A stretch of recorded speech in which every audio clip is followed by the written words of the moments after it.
boys and girls. Welcome to the I Talk Back Sports Show featuring my co-host, the silent and stunned Jamal Bunner. Mm. Say, my name is Kay, and I want to thank everyone for joining us. And I also would like to invite everyone to subscribe to us, the I Talk Back Sports Show, on iTunes, YouTube, and Spotify. Jamal, would you like to give a shout out? Sure, Kay. Thank you very much. I would love to give a shout out, albeit a little bit belated, but on behalf of the show, we would like to give a shout out to our veterans and that we appreciate your service and never forget.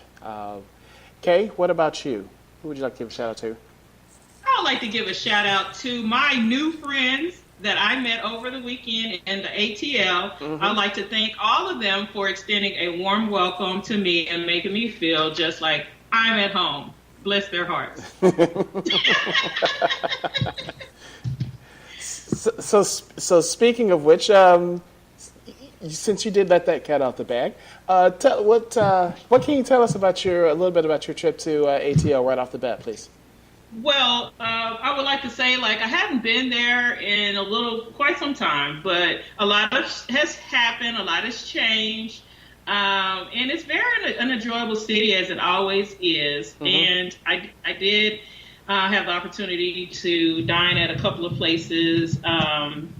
Overall, it was a very successful trip. Okay, cool. Did you get to go to the game, or? Well, as I've told, I've expressed to people on the air and off the air, I am still on an NFL boycott. I will not spend my money on merchandise or attending a game. However, I did pay this shady character $15 for all you can eat food and drink at the tailgate. I'll do that. That's about as far as I can go with that with the NFL. I still do not agree with a lot of things that they're doing. So I'm going to stick to my guns. And I still wear my same shirt from 3 and 4 years ago. I would like to upgrade. Right. I'm not going to do it. Just not going to. Right. Understood. So, all right. So what we'll do is we'll discuss a little bit more about the game from this weekend a little later on the show. Right now, I want to go ahead and go backwards in time and discuss a couple of quick things from this past Saturday in the college football realm. So, Ohio State almost lost to Maryland. Any quick comments on that? I think Maryland is a better team than what they're ranking. They're not ranked, of course, but they're a pretty good athletic team, and they will bring it to you if you're not able to stop them because they're very quick. So I didn't really think they were going to pull it out against Ohio State, and they didn't. But they are a very athletic team, and I think they're well coached as well. I agree with what you said. I honestly thought that Ohio State may have played down to their competition in this particular situation. They don't really seem to be the squad that you expected them to be, and I don't know if it's the distractions of what was taking place off field, but they really did not seem to have their act together, and by just luck they managed to pull out this victory. It was very unexpected that it was that close. So the second matchup that I wanted to ask you about, quite the shootout, was in Stillwater, West Virginia versus Oklahoma State. Jamal, that didn't surprise you, though, did it, that they were able to keep up with Oklahoma? I was kind of caught off guard. I really thought that West Virginia was going to blow them out, and I did. I genuinely did. Really? Yes. Okay. I didn't think that Oklahoma State had the offense to keep up with West Virginia scoring. And surprised, they actually did and even topped them. So it was a fun Saturday night matchup, and I have questions about that for later as well. But for you, was it a good game or? I was hanging out with the people on Saturday night. I was watching the Texas game. I didn't normally, I'd have my couple of TVs and a couple of ways of looking at other games, but not this weekend. So I did not watch that game. But I felt that Oklahoma was going to be able to stick with them. I think that West Virginia kind of showed some weaknesses to me when they played us, played Texas. So I just felt that Oklahoma would be able to do some of the same things that we were able to do. I didn't think they were going to get blown out or anything. No, I didn't think that. Okay, yeah, it was. I was entertained, and I was torn. I until someone started pointing out that if based on a Oklahoma State win, that there was suddenly a reason to be happy, and thought, oh, well, okay, you go Oklahoma State. Go Oklahoma State. Yes. So, and that leads to that matchup was the prelude to Texas Iowa State, and unfortunately, where I'm located, they didn't broadcast the game. So I know the results, but I'm going to depend on you for any sort of extra observations. I say that, and I've said this, that I think that Texas defense is very devastating at times. They are very good. Yes. They can be lethal if they're consistent. They can be lethal. So I enjoyed the defensive side of everything, and Lil Jordan, Humphrey. Yes. Oh, he's coming into his own as the end of the season is coming up to in a wrap. You know what I'm saying? And he's very excited to watch. I would wish that. What is the other guy? Colin Johnson, the other wide receiver. Yes, he's coming into his own as well. So it's like, this is really good. Yes. I mean, a little late, but it's good. The running game, a little delayed, but it's getting good. So I'm not as excited about the offense, I apologize, as the defense.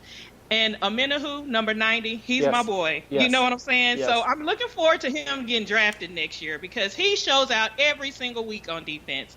So I'm on the defensive side of things with Texas, and I'm very, very proud of them. I'm going to agree with you. This is a team that has come quite a long way since that first game against Maryland, and that they have shown the ability to run the ball, which is something that I think you and I have agreed offline and screamed about. I am still of the I need to see a little bit more run from the running backs and not necessarily from my quarterback. Ellinger, I love you to death, but I'm still one of those, I don't need you to run because Buechele, he's good, but I need Ellinger back there. He's going to be the one who carries this team into a New Year's Day. And he's accident prone too as well, Jamal. Yes, he is. I couldn't agree more. Absolutely. So I'm very happy for the win, though. This is usually a game that Texas would probably have lost. So for them to pull out a win is great. Now let's see what they do against Kansas. Herman teams, they don't play well against teams that are below what, they're supposed to. And this is a trap game as far as I'm concerned. We'll talk about it a little bit later. So honestly, why don't we just go ahead and bring it up now since we're going to go a quick preview into this coming Saturday and Friday's game. So Texas at Kansas, what are your feelings at that? I feel that Texas is turning a corner. As you said, the last game could have been a trap, but they overcame that. They did what they were supposed to do, although it was at home, but that's okay. So I do feel that next week they will continue because they want to play hard. They want to play smart. I feel that about this team, and I hadn't always felt that way. So I'm gonna say that we're gonna win, and we're gonna take our place exactly where we belong. One game, or actually that win would put Texas into the Big 12 championship. And so the next question is, let's assume that Texas wins this game. The matchup of Oklahoma and West Virginia this coming weekend is the determining factor as to who they may face. Who do you have? I have Oklahoma. Wow. And the only reason why I say that is because I want the best team to come out of the Big 12. And that's not necessarily Texas. I'm going to say that. But I want the conference to put fourth the best. Not that we're going to get selected for anything, but right. not the Big 12. Right. But I still want the best team to win so they can get their little ranking in for next year and all that other good stuff. But I do think Oklahoma will win against West Virginia. I am going to take West Virginia. I think that you are correct in terms of the best team, and I honestly do not feel that Oklahoma is the best team in the Big 12. That I still feel that somewhere between West Virginia and Texas is your better team for the ability of one of them has the ability to play some sort of defense, and the other one seems to have a more consistent offense. So I am definitely looking forward to a West Virginia-Texas rematch in Jerry's World next Saturday. December 1st. December 1st, okay. Yep. So the next one would be the Iron Bowl, the infamous Iron Bowl, which, Alabama versus Auburn. Who you got? Alabama's going to whip their behinds. I mean, we know how we both feel about Alabama, but they're a better team. It's scary to say, but they've been very solid. You know what I'm saying? So, and they'll continue to do so, all the way out. I'm afraid I cannot contradict you on this one as much as I would love to. There's no way Auburn's winning this game, so I can't. It's definitely, unfortunately, another year of a Bama win and here in Roll Tide for whatever. So, Michigan versus Ohio State. This traditional matchup is Michigan seems to be supposedly in the driver's seat for winning the Big Ten, but you never know with this matchup. What do you think? You never know. It's still heartbreaking that Michigan lost the way that they did last year. I think Michigan has become stronger throughout this season.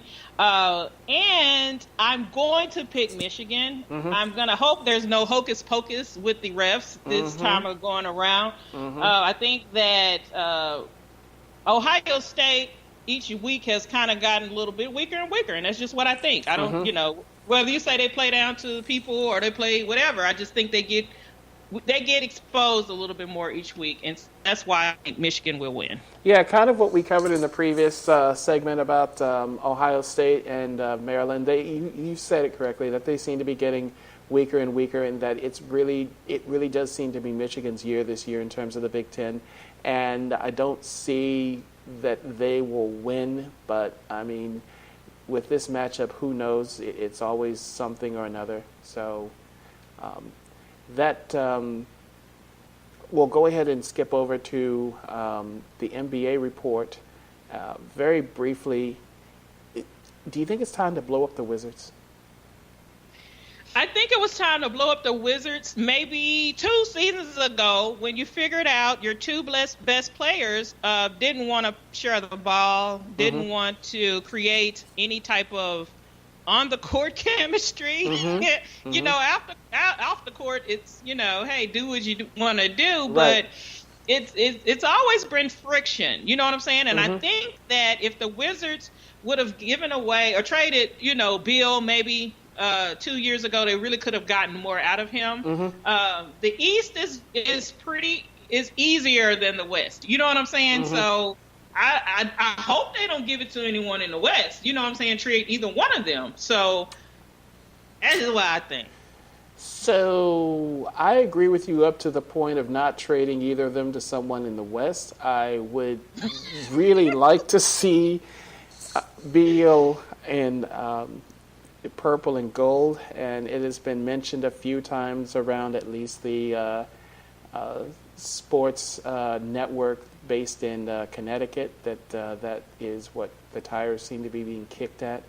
And that to go back, though, I do agree with you. It's time to blow up the Wizards, and that they need to just go ahead and start over. I think that the salary that they've saddled themselves with in terms of John Wall, though, is going to make him almost impossible to move. They may just be stuck with him, but Beal's contract, I believe, is a little bit more manageable, and that also it is just a matter of if he wants to be the guy on the team, then let him be it, and go ahead and get something for Beal, and try to get someone who's a bit more complimentary and that let John Wall run the team as he sees fit until this contract is up. But yeah, that contract really hosed their ability to do anything. So Toronto, Boston, and what other two teams in the East have your interest? I think it's too soon to say. You Really? know, Okay. I watched Toronto play like a couple of times, and I'm like, still some stuff they need to get together. You know, and it is early. You know, my interest will fully blossom in a couple of months. So I think I'm going to reserve an answer to that, if that's okay with you. Absolutely. You're absolutely within your right to reserve an answer. I am, Milwaukee has my attention fully, and I'm kind of keeping an eye on Charlotte, and that Kemba Walker seems to be doing a little bit of work down there. They seem to be staying afloat.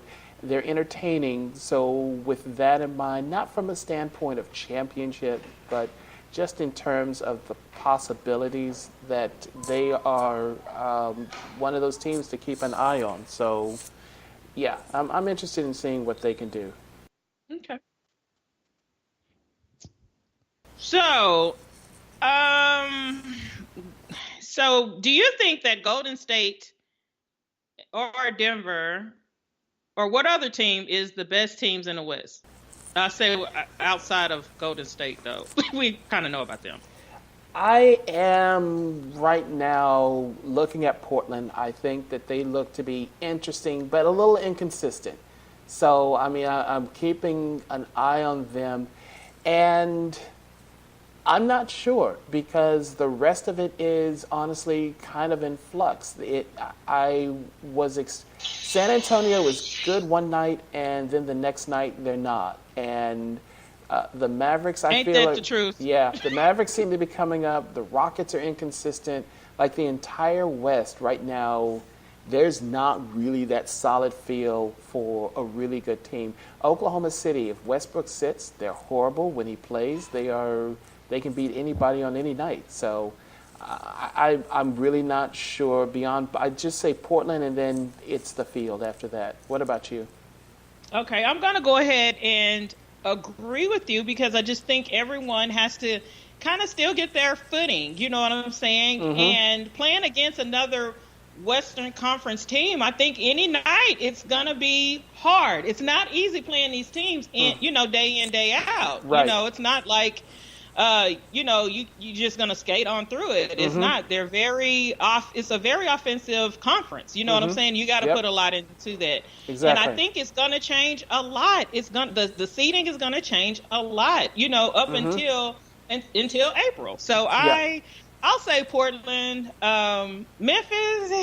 I can't ever just go with them. Right. You know, Understood. I just can't. Yeah, I didn't understood. think that the Clippers were going to be as, you know, at this time right now. I didn't think that they were going to be 11-5. I didn't. If you asked me before, I wouldn't have known. You know, I wouldn't have known. Right. So that's my answer. Yeah, I think you're right to say that you want to wait on that and just to see, just in general, how things shake out closer to the beginning of the year. I think that's absolutely fair. So, any report that how are your Mavs doing? My Mavs are doing well, even though they are 7-9. The players I like. I like them together. I do not like how the coach puts them out on the court. I think that he needs to find a combination that works, and he doesn't do that. He needs to make adjustments. He doesn't do that. He needs to play more of these younger players. He doesn't do that. To me, overall, Carlisle does not believe in young players. And it's been that way for some time. I think another team could really use Carlisle. I think we need someone who values young talent, new blood. And the Mavericks, that's not it. And one last thing, I need Jordan to become a better rebounder. Stop looking at the ball and waiting on somebody to get it. How about you try? Jordan, come on. Just do it for me. It'll make a big difference. That's the main thing that we've been needing year in and year out is help on rebounds. We can shoot the ball. We can shoot threes. We can almost play defense, but we got to get rebounds. So please. Understood. I couldn't agree more. I thought I'm excited for your Mavericks, though, still. I think I've watched a couple of games. I caught the tail end of the blasting they gave Oklahoma City over the weekend, and that, they're exciting to watch. And I think that it is still a matter, though, like you said, of I made the suggestion during the offseason that, it was Carlisle's time to move on, but they've stuck with him. But yeah, I really think that you may be right that he may be more of a veteran coach than newer talent. So, and another team needs him somewhere. Yep. So, and it's funny that you bring up young talent issues because on my team, the Lakers, you and I have had this conversation, and my complaint is that I wonder if the addition of a superstar like LeBron is hurting the ability of these guys to get more playing time, more game time situations to really press forward. I think that the veteran presence there are a number of champions on the team with the inclusion of Tyson Chandler, the aforementioned LeBron, and of Rajon Rondo, that they can instill in these kids the winning attitude, but there's nothing like some game time experience to be able to really learn how not to make stupid shots or whatnot. So go ahead. So at what point do you feel that management would figure this out, or more importantly, what is management's expectations of LeBron when he comes to this team? I mean, do you want to just make it to the playoffs? You know what I'm saying? Right now? Or later on down the line, would you like your players to develop to become excellent regular game players and also in the playoffs? What are their expectations? What are the Lakers' expectations? Management. And this is a conversation you and I had offline, and that is in something that you pointed out very correctly, and that is the Lakers really want to win right now at this exact moment, and that it may be to the detriment of this possible young nucleus that they have that could do some things going forward. And my complaints aside, that the management seems to be willing to forego the long-term development in some cases of these players in terms of trying to win right now. So it's a sticky situation, and it'll be interesting to see how it continues to play out. Personally, what I had mentioned to you is I'd like to see LeBron as an opener for those people who get to the stadium on time for like a first quarter sort of situation.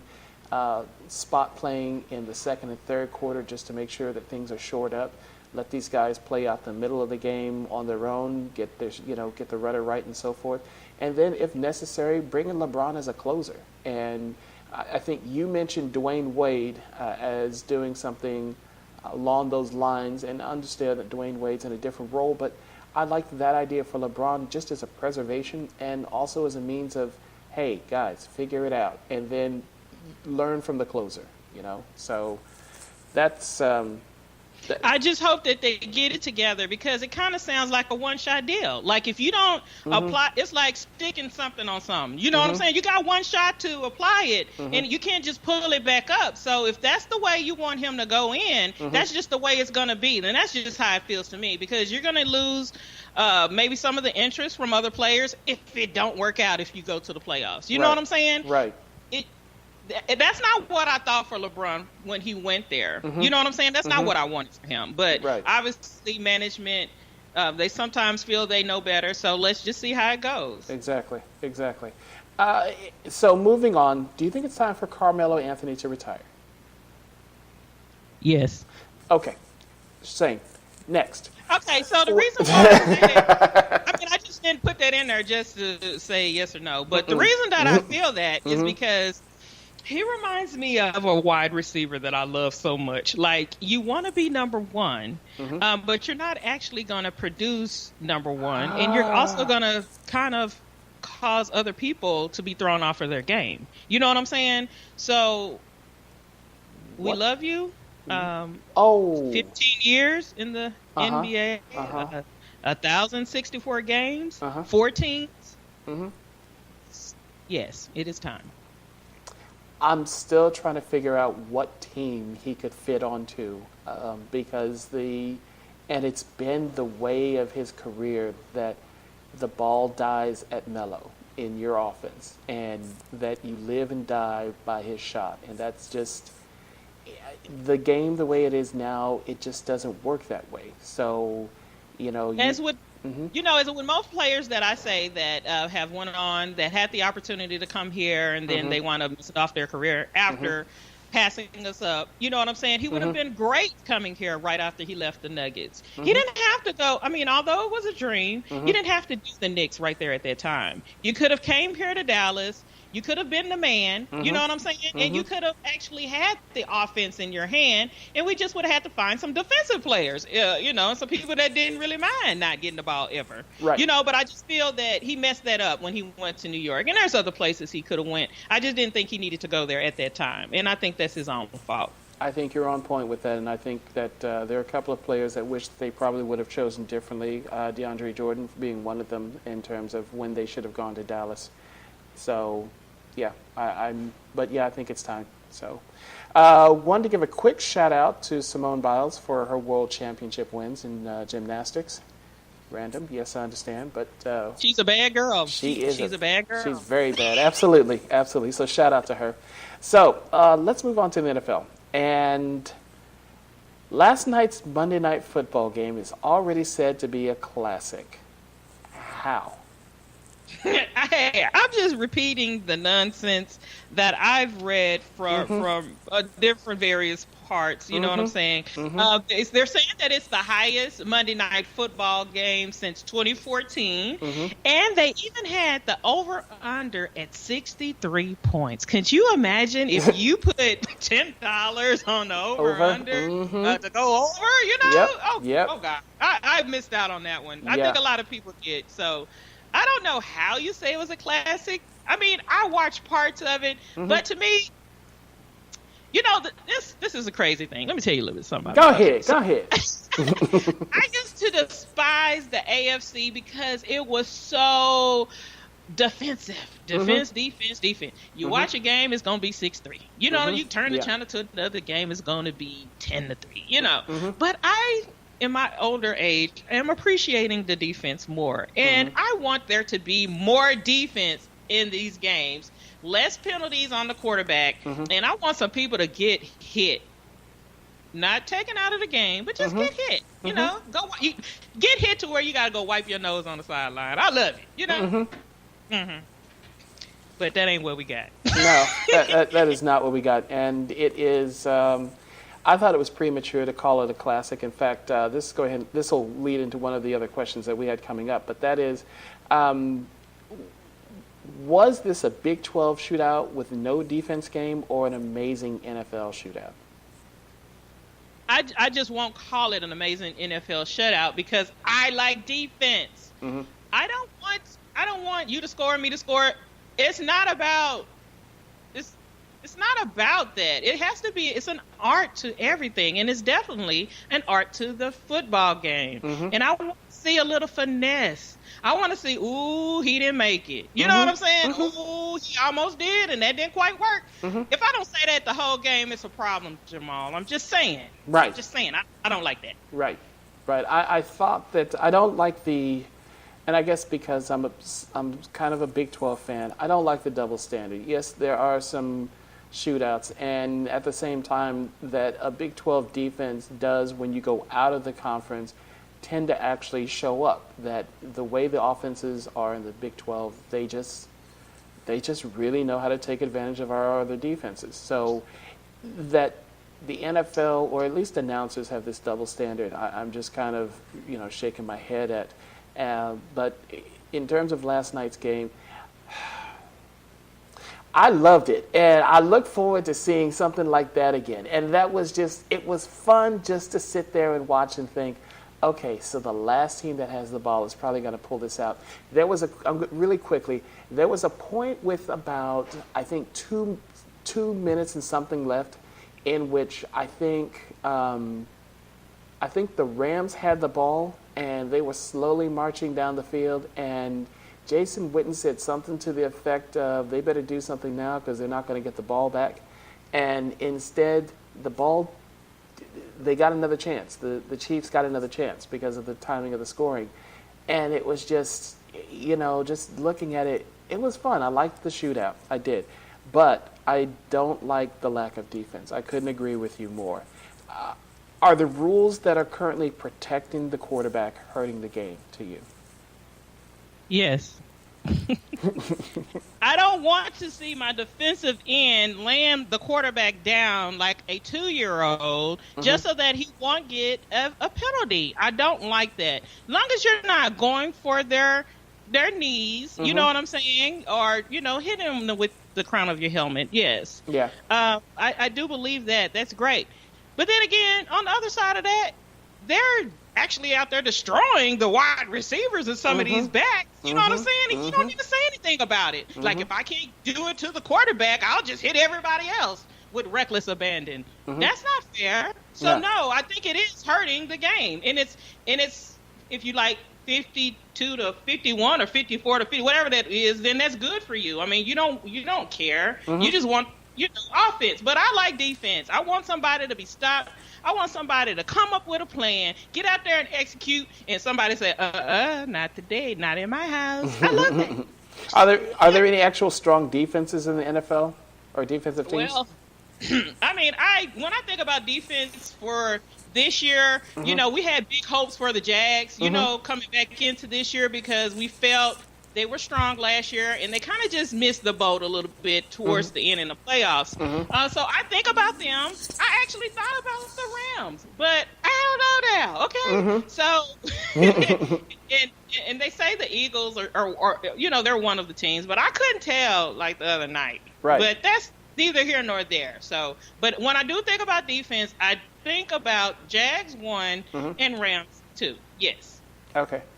I think about the Bears. And I think about the Cowboys. And I think about, when mentioning defense, probably the Vikings, even though that showing against the Bears really this past Sunday night didn't really show them at their best. But yeah, I think there are some defensive teams, but I would say that what you mentioned, the Titans, that's who else. I would say that there are considerably less defensive-minded teams, it feels, than what used to be the case, and that seems to be across the board, AFC and NFC. And at some point, you got to play some defense to win. And speaking of playing some defense, the Saints and the Eagles, did you smile? I was at this horrible barbecue place on the road when I saw this game, and I is that right? I kind of did my little contact and a little circle to make sure I was seeing it correctly. Yeah, I wasn't expecting that. I recorded that game thinking that I was going to have something to come home and watch, and I had nothing. I deleted it. I wish for you to have kept it and just to watch it later on during the spring next year. That it was a thing of beauty to watch the way that the Saints dismantled the Eagles. I'm so sorry that I'm so hateful, but it really just it was beautiful to see, and it was also kind of a shall we say wake up to what exactly we're going to be facing in 2 weeks. But we'll deal with that later. Are the Green Bay Packers dead? The Packers may not be dead, but Mike McCarthy, after this season, very well might be. They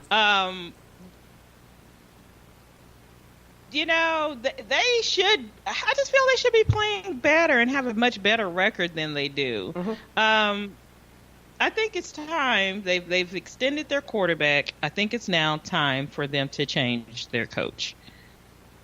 I couldn't agree more, even though I dislike them immensely. So I will just say that I think that you're on the wrong path. They should keep McCarthy, and the Packers should stay as they are. And I have no problems with this whatsoever. So you go, Pack. Stay as you are. Really appreciate you. So the Cowboys have won since recently the last 2 road games that they have. What, in your mind, what gives? What happened? Well, I guess we could give it to the changing of the offensive line coach, I guess. Well, what I really think is there's a conspiracy to keep Garrett at quarterback as a curse to the Dallas Cowboy fans. And because what the thing is, if we think that we're doing great, then Jerry Jones thinks that they're doing great, and he doesn't think he needs to make a change. So that's about all I have to say about that. I'm conflicted, and everyone knows why. But as much noise as I got talked to out there on them streets, I had to cheer for my team and talk shit. Which I normally don't do. I don't talk shit about my team because you never know what they put out on the field. So, yeah. To answer your question, I don't know. I think it's been a healthy dose of Zeke, and that someone finally talked to Linehan and said, "You have an All-Pro back there. Run the ball," and that he has, over the last couple of weeks, Zeke has really shown, and that the offense has picked up. Still not scoring all the points that they should. And yes, I do believe that there is a conspiracy to keep Garrett as the head coach, unfortunately. But at least what the team has looked up and done with the help of the offensive line that has done a better job of protecting our quarterback is that we've looked long and we looked hard and made sure that Zeke got touches, and Zeke has responded with yardage upon yardage. So, and that looking forward to this matchup against some team, I'm looking forward to a very decent game as long as we're not spending the time just throwing the ball. That running on these Redskins shortens the game, keeps your defense off the field, and that you're going to make Colt McCoy try to beat us by throwing the ball. And hopefully Colt doesn't have another one of those career nights like he did the last time he played us. Yeah, the last 2 times. Oh, 2 times? Dang. Okay, great. Thanks, Colt. So the conflicted again, not to stay conflicted. Not anymore. Once you left UT, you're out. No, I don't think so. Love you, Colt. No. So speaking of which, the Redskins, they started the weekend with a 2-game lead. They're down to 1. They lost Alex Smith. Is this the possible demise of the Redskins? Is this where they're ending? Maybe. Who knows?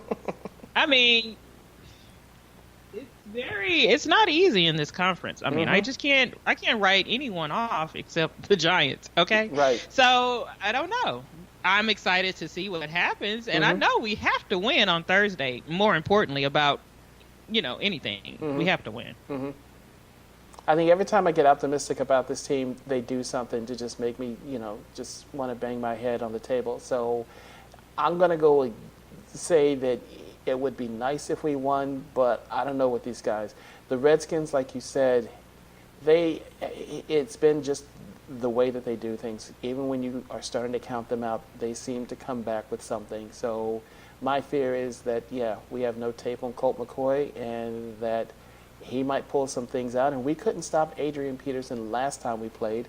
And so the question becomes, what have we done differently that we will be able to stop him this time? So we'll see what happens. Well, go ahead. What I believe is that our defense is firing itself up. They will definitely get to Colt McCoy more than he would like, and that's what I hope will happen. Okay. On Thursday. Okay. Yes. Speaking of Thursday, thank you very much. So the Bears and the Lions. Bears. Okay. I'm gonna take the Bears as well. I think we're both taking the Cowboys. Is that a safe thing to ask? I mean, is it a safe thing to ask for them to win? Okay. Yes, we're both taking the Cowboys. I'm sorry. Okay, just making sure. Thanks. And the Saints and the Falcons. Saints. The Saints. Okie dokie.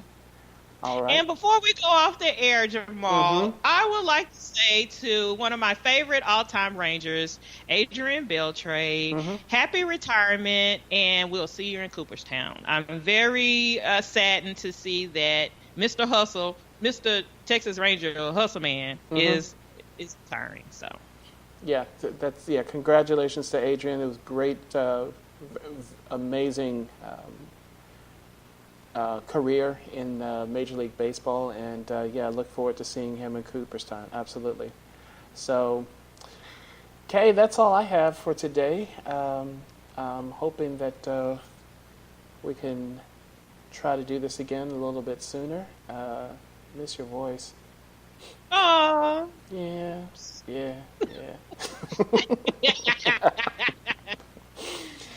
So I'm here now.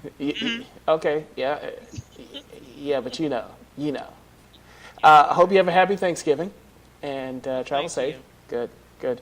You can find the I Talk Back Sports Show. Sorry, people, tongue tied. On Facebook. You can also find us on Twitter.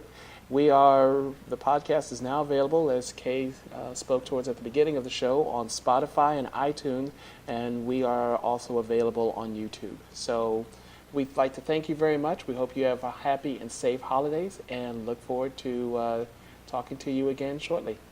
Thanks very much.